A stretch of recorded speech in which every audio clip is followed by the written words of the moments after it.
हमारे आसपास बहुत सारे ऐसे पौधे हैं जिनका तांत्रिक क्रियाओं में या फिर टोने टोटके में प्रयोग होता है।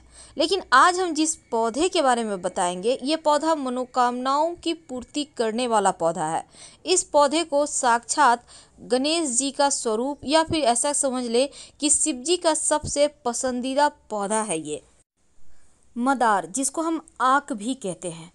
मदार के पत्ते, मदार के पुष्प और जड़, यहाँ तक कि मदार के दूध से भी वशीकरण होता है।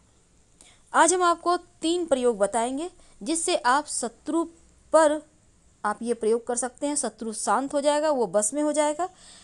प्रेमी प्रेमिका लव रिलेशनशिप में परेशानी है या फिर वैवाहिक जीवन में समस्या है तो भी इसका वशीकरण कर सकते हैं। पूरी तरह से सात्विक है, इसमें किसी को हानि नहीं होगा। और तीसरा, अगर नौकरी व्यापार में परेशानी है तो भी आप वशीकरण कर सकते हैं। देखिए, मदार के पत्ते से वशीकरण करना बहुत आसान है। सामान्यतः आप ये कह सकते हैं आक का पौधा आपको हर जगह मिल जाएगा, लेकिन जो सफ़ेद वाला आक का पौधा है जिसको मदार कहते हैं, ये सबसे ज़्यादा इसका ही असर होता है जब आप किसी तरह का कोई टोना टोटका प्रयोग करते हैं। तो आप पहले ही देख लें कि वैसे तो रोड साइड मिल जाएगा आपको ये पेड़, तो पहले ही आप ढूंढ के रखें कि ये पेड़ सफ़ेद आक का कहाँ पे है, फिर आपको ये प्रयोग करना है। और जब भी आप प्रयोग करें तो पहले जाकर निमंत्रण दे आए आक के पौधे के पास। कैसे देंगे? आप एक सुपारी, एक सिक्का और थोड़ा सा जल लेकर जाएं, किसी बोतल में भी ले जा सकते हैं, और पेड़ के पास जल अर्पित करें जड़ में। और फिर यहाँ पर सुपारी और जो सिक्का है उसको रख दें और उनसे बोलें, अपना परिचय दें, आप कौन हैं, आपके पिता का नाम क्या है, आप किस प्रयोजन से उनके पास आए हैं, और फिर उनको प्रणाम करके आप घर आ जाइए और अगले दिन आप प्रयोग करें। इस बात का ध्यान रखिएगा। तो चलिए देखिए, अब हम एक छोटा सा प्रयोग आपको बताएंगे। कई बार क्या होता है ना, आंकड़े या मदार का जो प्रयोग है कई प्रकार की तांत्रिक क्रियाओं के लिए किया जाता है। तो आज हम बहुत तरह के प्रयोग होते हैं, पर हम आपको कोई बड़ा वाला तांत्रिक प्रयोग नहीं बताएंगे। हम पहले ही क्लियर कर दें, वो जो होता है मारन वाला, वो सब नहीं बताएंगे। सिंपल तरीके से आप शत्रुओं को शांत करें, आप प्रेमी प्रेमिका एक दूसरे के करीब आएँ, बस यही बताएंगे। तो चलिए हम जानते हैं, एक बात जान लें कि जिस घर में, घर के बाहर, बाउंड्री वॉल के बाहर मदार का आक का पौधा होता है, उस घर में कभी भी किसी की नज़र दोष नहीं लगती, नकारात्मक शक्तियाँ प्रवेश नहीं करती। अगर आपके घर के सामने मदार का पौधा है तो आप बहुत भाग्यवान हैं। अब जरूरी नहीं कि गेट के ठीक सामने हो, आपके बाउंड्री वॉल के आसपास भी हो सकता है। तो ये पौधा का होना बहुत अच्छा होता है, क्योंकि आपके घर में लोगों का तंत्र क्रिया असर नहीं करेगा या फिर लोग कर ही नहीं पाएंगे। लेकिन सवाल ये भी है कि कहाँ पे लगाएं, किधर लगाएं। तो देखिए, उसके भी वास्तु में नियम है। आक का पौधा जो होता है ना, वो भले ही तंत्र क्रियाओं के लिए भी यूज होता है और उसको नष्ट भी करता है, और इसके दूध से भी वशीकरण होता है, इसके पत्ते का भी प्रयोग होता है।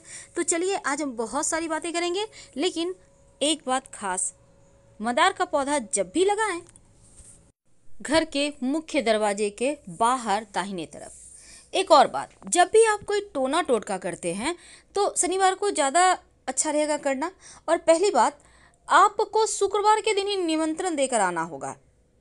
आपको एक दिन पहले निमंत्रण जरूर देना चाहिए ताकि आपकी मन्नत वो सुने, विनती सुने। अब जैसे आप किसी को बुलाने जाते हैं तो पहले से फ़ोन कर देते हैं, ठीक उसी प्रकार। तो सवाल ये है कि आप उनको निमंत्रण कैसे देंगे। देखिए, एक दिन पहले आप जाइएगा, 1 लोटा जल, 1 सुपारी, 1 सिक्का लेकर जल अर्पित कर दें पेड़ की जड़ में। और कभी भी कर सकते हैं, सुबह से शाम तक, जरूरी नहीं है कि भूखे रहना, आप खा पी के भी कर सकते हैं। उसके बाद सिक्का और सुपारी उनके पास रख दें, जड़ के पास, और उनसे हाथ जोड़कर प्रार्थना करें, अपना परिचय दें, आप कौन हैं, आप किनके बच्चे हैं, क्यों आए हैं, और उनसे कहिए कि के साथ।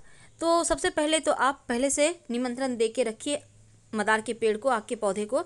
अब इसके बाद आप अगले दिन जाइए और जाकर आपको मदार का सिर्फ पुष्प नहीं तोड़ना, बल्कि जो पुष्प है और उसके साथ जो पत्ते हैं, नए नए जब पुष्प निकलते हैं तो पत्ते उसके साथ बहुत अच्छे से टच किए हुए होते हैं।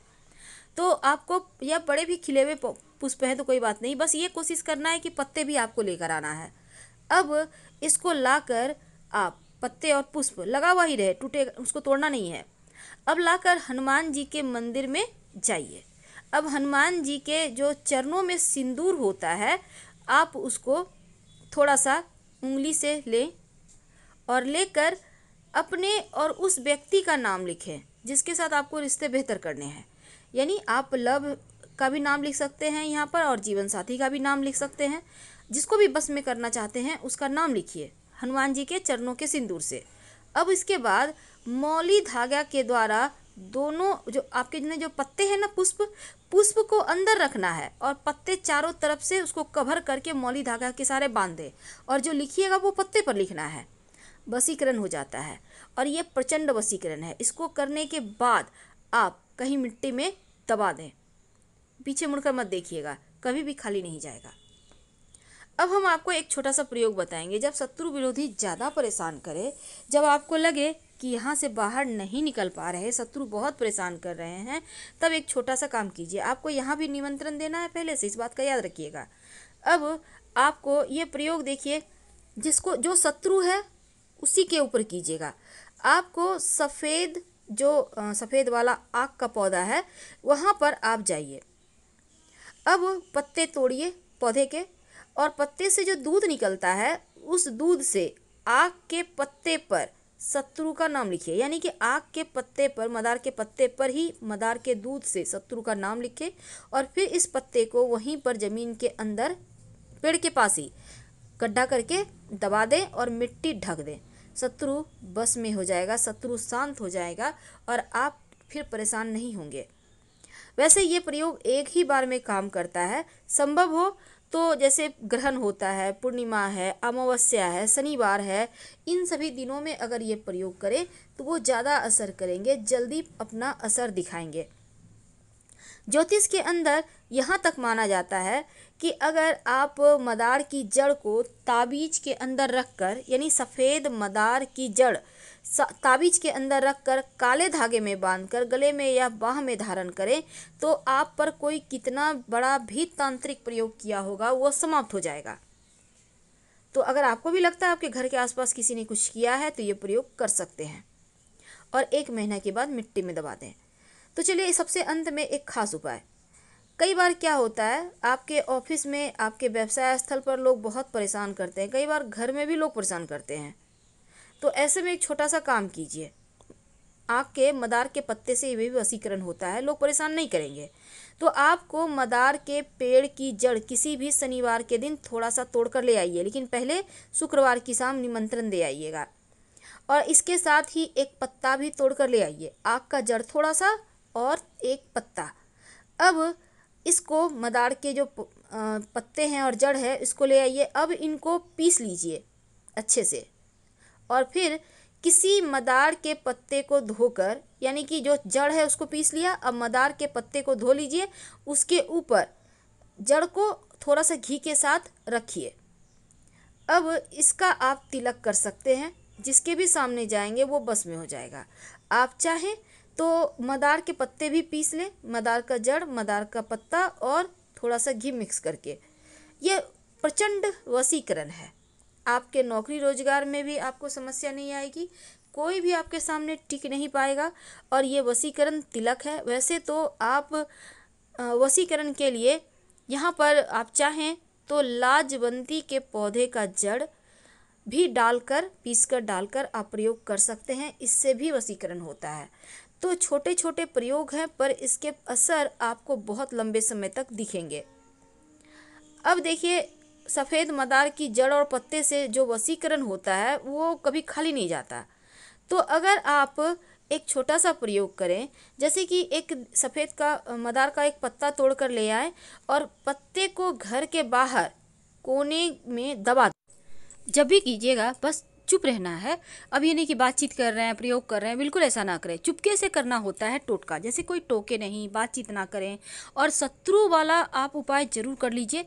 बस आग के पौधे के दूध से ही लिखना है आग के पत्ते पर और आग के पेड़ के नीचे ही मिट्टी में दबा देना है। और जितने शत्रु उतने पत्ते पर लिखिएगा, एक ही पत्ते पर सारे शत्रु का नाम मत लिखिएगा। आपको तो पता है जब 10 साल पुराना आग का पौधा हो जाता है तो उसकी जड़ में गणेश जी की आकृति बन जाती है। और ऐसा कहीं आपको मिल जाए तो ज़रूर घर ले आइए और विधिवत पूजा आराधना करें। आपके जीवन में धन की कमी कभी नहीं होगी। लेकिन इसी आक के पौधे की जड़ को अगर आप शिवलिंग पर अर्पित कर दें और फिर इस जड़ को जो स्त्री संतान की चाहत रखती है वो अपने कमर में सफ़ेद धागा या लाल धागा में बांध कर पहन ले तो 3 महीने के अंदर गर्भाधान होता है, संतान की प्राप्ति होती है।